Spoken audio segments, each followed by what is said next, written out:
আজকে আমি আসার সময় আমাদের কর্মীদের ব্যবহার আমার কাছে ভালো লাগে নাই। এক কর্মীকে দেখলাম এক টেম্পোওয়ালার সাথে খারাপ ব্যবহার করেছে। এই আপনার আদর্শ? এই আসার সময় আমাদের কর্মীদের ব্যবহার আমার কাছে ভালো লাগে নাই। আজকে দেখলাম তারা আসার সময় রাস্তাকে ব্লক করে ফেলছে। কেন ব্লক করবেন আপনি রাস্তা? হাজারো জনগণের কাজ আছে, প্রয়োজন আছে। আপনি এক সাইড থেকে আসেন, অন্য সাইড থেকে মানুষকে যাওয়ার পথ করে দেন। আপনি কেন রাস্তা বন্ধ করলেন? এই জনগণের রাস্তা, আপনার বন্ধ করার কোনো অধিকার নেই। কোনো অধিকার নেই আপনার রাস্তা বন্ধ করার। জনগণের জন্য রাস্তা ক্লিয়ার করে দেন। আপনার যতটুকু প্রয়োজন ততটুকু রাস্তা নিয়ে নেন। আজকে এক কর্মীকে দেখলাম এক টেম্পোওয়ালার সাথে খারাপ ব্যবহার করেছে। এই আপনার আদর্শ? এই আপনার চরিত্র?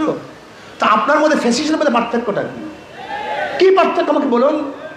হ্যাঁ, এরকম কর্মী আমরা চাই না। আমরা নীতি ও আদর্শবান কর্মী চাই, চরিত্রবান কর্মী চাই, যারা মানুষের নির্যাতন সহ্য করতে পারবে এই কর্মী আমরা চাই। যদি মানুষের নির্যাতন জুলুম সহ্য করতে না পারেন, ইসলামী আন্দোলন করার কোনো প্রয়োজন আপনার নাই। ইসলামী আন্দোলন বাংলাদেশের কর্মীদেরকে অবশ্যই সাহাবাদের অনুসরণ করতে হবে, সাহাবাদের নমুনায় চলতে হবে।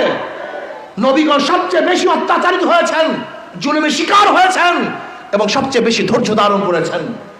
ইন্নাল্লাহা মা'আস সাবিরিন। যদি আপনাদের আদর্শই ভালো না হয়, চরিত্রই ভালো না হয়, যদি করে এক সাধারণ মানুষ খারাপ ব্যবহার করার কারণেই আপনি উত্তেজিত হয়ে যান, হ্যাঁ উত্তেজিত হতে পারেন, মানুষ বলতে রাগ আছে, কিন্তু স্থায়িত্ব না হওয়া চাই। উত্তেজিত স্থায়িত্ব না হওয়া চাই। যখনই আপনার মনে করবেন যে আমি ভুল করেছি, সাথে সাথে তার কাছে মাফ চাওয়া চাই, মাফ করা চাই। এরকম মেজাজে থাকতে হবে।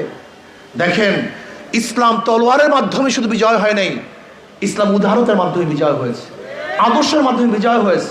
আপনি জানেন না, জনাবে মুহাম্মদ রাসূলুল্লাহ সাল্লাল্লাহু আলাইহি ওয়াসাল্লামকে এক ব্যক্তি হত্যা করার জন্য তোকে তোকে ঘুরতেছিলেন। নবী আলাইহিস সালাতু ওয়াস সালাম ঘুমাইতেছিলেন, তলোয়ার ছিল গাছের উপরে। ওই বেঈমান হাতের মধ্যে তলোয়ার নিয়ে নবী আলাইহিস সালাতু ওয়াস সালাম গর্দানের মধ্যে উঠছে। এবার বলছে, মোহাম্মদ তোমাকে কে বাঁচাবে? নবী আলাইহিস সালাতু ওয়াস সালাম চক্ষু মেলে দেখলেন সোজা গর্দানের উপর তলোয়ার। নবী আলাইহিস সালাতু ওয়াস সালাম বললেন আল্লাহ। এই কথা বলার সাথে থরথর করে তার হাত থেকে তলোয়ার পড়ে গেছে। এবার নবী আলাইহিস সালাতু ওয়াস সালাম তলোয়ার হাতে নিলেন, ওই কাফেরের গর্দানের উপর ধরলেন। এবার বলেন, বেঈমান তোকে কে বাঁচাবে? বলে, মোহাম্মদ তুমি ছাড়া কোনো উপায় নেই। বলে, ইসলাম গ্রহণ কর, ঈমান আন। বলে, ঈমান আনবো না, আমাকে হত্যা করো, আমি মুসলমান হব না। তুমি হত্যা করো, কিন্তু কলেমা পড়বো না।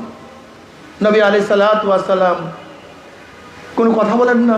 এবার বেঈমান বলতেস, হ্যাঁ আমি ওয়াদা করতে পারি তোমার বিরুদ্ধে আর যুদ্ধ করবো না, তোমার বিরুদ্ধে যারা যুদ্ধ করবে তাদেরকে সাহায্য সহযোগিতা করবো না। নবী আলাইহিস সালাতু ওয়াস সালাম বললেন, যা তোকে ছেড়ে দিলাম। যে ব্যক্তি নবী আলাইহিস সালাতু হত্যা করার জন্য ছুরি উঠাইছেন গলার মধ্যে, কিন্তু নবী আলাইহিস সালাতু তাকেও মাফ করে দিয়েছেন। ইসলামী আন্দোলনের প্রত্যেকটা কর্মীদেরকে, নেতা কর্মী সমর্থকদেরকে জোশের সাথে হুশের সাথে জোশ থাকা চাই। খারাপ ব্যবহার করা যাবে না, জুলুম করা যাবে না, অত্যাচার করা যাবে না। আপনার ব্যবহার করে মানুষজন আপনাকে ঘৃণা না করে সেই চিন্তা করতে হবে। আদর্শবান হতে হবে, নীতিবান হতে হবে। খবরদার, ইসলামের নামে কোনো বিপর্দা মহিলাকে কোনো জনসভায় আনা যাবে না। ইসলামী হুকুমাতের নামে কি শুরু করেছেন আপনারা? শুরুটা কি করেছেন? ইসলাম শব্দ বাদ দিয়ে দেন, ইসলাম শব্দ বাদ দিয়ে যা মনে চায় তাই করেন। কিন্তু ইসলাম শব্দ লাগিয়ে বিপর্দা আপনাদের জনসভায় মহিলা থাকবে, এরকম ইসলাম আমরা দেখতে চাই না।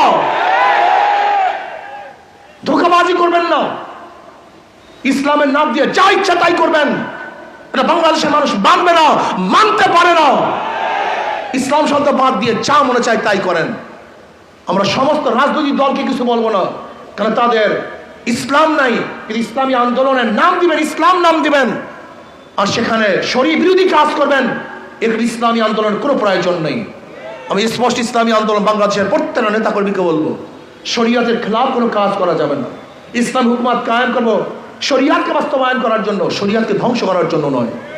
আর শরীয়তকে ধ্বংস করে কিসের ইসলামী হুকুমত? কেবল সামনে ইসলাম হুকুমত কায়েম করার জন্য। শরীয়তকে বিনষ্ট করে কেবল সামনে ইসলাম হুকুমত কায়েম করার জন্য। এরকম ইসলাম হুকুমত আমরা চাই না। আমরা চাই শরীয়তের ভিত্তির ইসলাম হুকুমত।